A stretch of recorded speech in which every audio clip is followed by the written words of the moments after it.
স্বামী বিবেকানন্দ বলেছেন, টাকা ঋণ এক সময় পরিশোধ করা যায়, কিন্তু দুঃসময় যারা পাশে থাকে তাদের ঋণ কখনো পরিশোধ করা যায় না।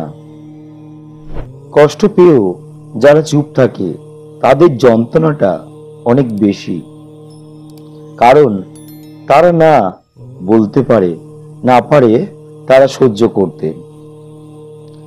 কাউকে ভুল ভাবার আগে সে কি পরিস্থিতিতে আছে সেটা জানার চেষ্টা করো, এতে কোনো সম্পর্ক বেঁচে যেতে পারে।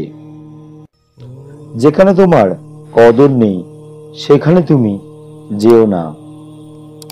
যে সত্য বললে রেগে যায় তার রাগ ভাঙিও না।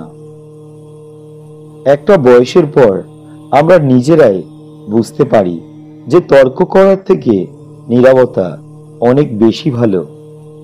স্বামী বিবেকানন্দ বলেছেন, সময় থাকতে গুরুত্ব দিতে হয়, যখন বস্তুটি হারিয়ে যায় তখন তার মূল্য দিয়ে কোনো লাভ হয় না, তখন সেটি মূল্যহীন হয়ে যায়।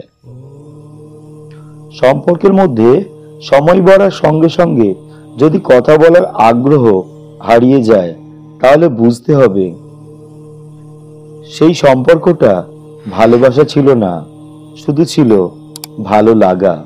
কিছু কিছু মানুষ সামনে থেকে ভালো সাজলেও তারা ভিতর থেকে গিরগিটির বংশধর।